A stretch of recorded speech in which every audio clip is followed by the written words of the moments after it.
Yeah, Gus, real quickly, what impact do you think Yannick and Stephon Gilmore are going to have this year? Well, obviously they're both very good players, very talented players, but I think their leadership, is always good in each room to have strong presence, strong leadership. Each room already had it, but I think those two guys added to it, just give a different perspective, and it's been good in that aspect.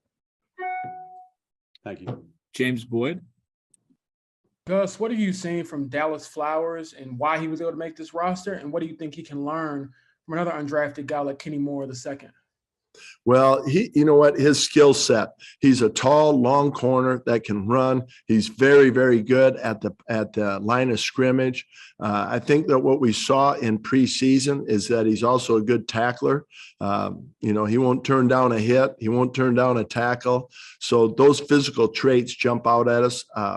He's also a guy that's picked up on the defense pretty quickly. He does need a little bit more reps, but we like his skill set and the progress that he's made thus far. Nate Atkins. Yeah, Gus, I know you've obviously run a similar, the same kind of defense for a long time.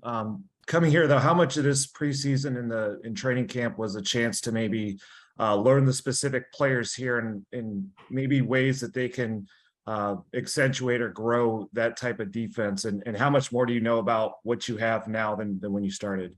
Sure. I think it's always the job of a coaching staff to really have a good idea of your talent level and their skill set, and then put those guys in position where they can make plays.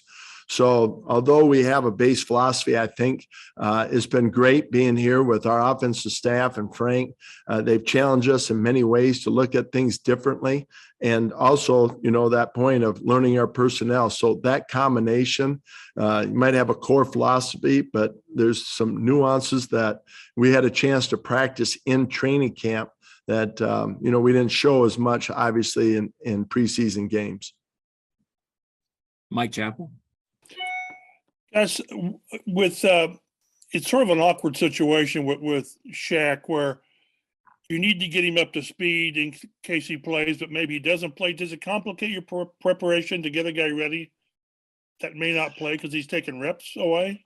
No, I think for him, first of all, the mental part of the game, he is going at it 100 miles an hour. I mean, he's already been in talking to us, so that part of it is good. And then any reps that we can get with him in development to speed up this process, I think will just accelerate everything. So, we're not concerned about that. We met all this last night, I guess it was, and we talked about it, and we got to just talk to him about it and share the plan.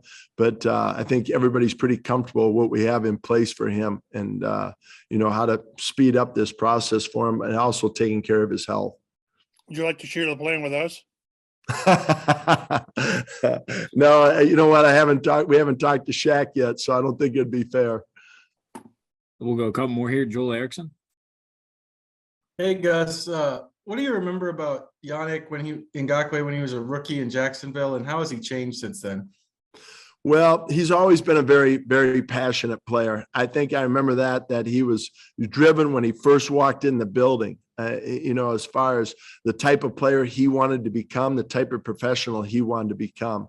And, I think now he has even more wisdom to him, with some of the experiences he's had. So it's that passion and wisdom, I think, that I've seen the change with him. Bob Kraft. Go ahead, Joe. How do you see that wisdom play itself out on the field or in the locker room? Well, I think, you're seeing him helping some younger players too now. Some of the Dios and the guys like that are playing. Ben, he's meeting with them, talking to them about kind of how he sees some things, some experiences he had. You still see that passion in him, that high intensity, his motor's always going. But I think, the way he studies film, the way he studies his opponent has probably taken a couple notches up. Bob Kravitz.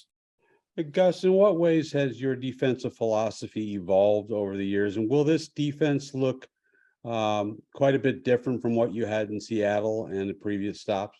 Yeah, I think it has. I think, I think there's probably perception out there that, hey, we're cover three. It's the exact same thing that we did in Seattle, but it's really evolved. What we did back then and compared to what we do now, you're always trying to stay a year ahead. You're 2 years ahead of the opponent. And so it's forced us to adjust and develop some new concepts in the back end. So I'm really excited about that part of it. We've had great feedback from our players and the coaches putting it in. So that part of it, I think, is, maybe doesn't look as familiar.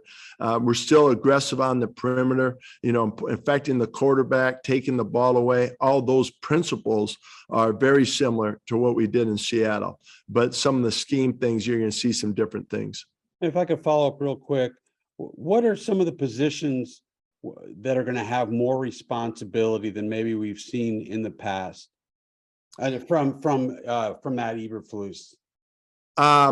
Well, I think that, without studying him in great detail, I think he's done a great job. We've been very impressed with the situational football aspect with our defense.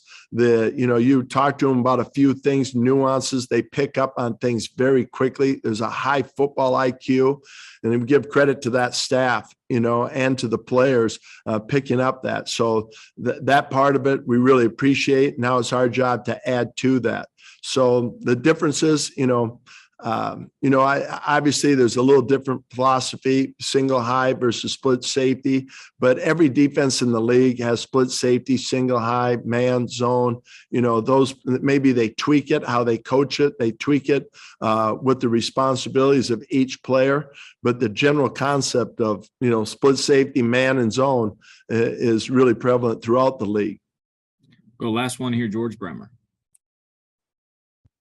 Gus, Pep Hamilton's a guy that's really been well-traveled. I think he's been in college. He was in, I think, even the XFL for a while.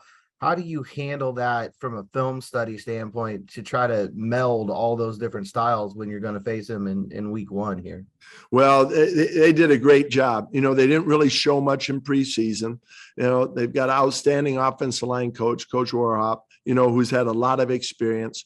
So it is a little bit of a guessing game, trying to match it all together. I was fortunate enough to be with Pep at the Chargers for a year and have a lot of respect for him, his football knowledge, his ability to coach and to get the most out of his players.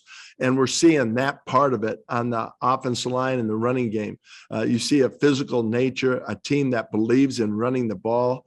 And, that part is not, anything that we didn't anticipate seeing. We figured it would be like that, but some of the concepts, it is a little bit of a guessing game. It's going to force us to adjust a little bit on the run.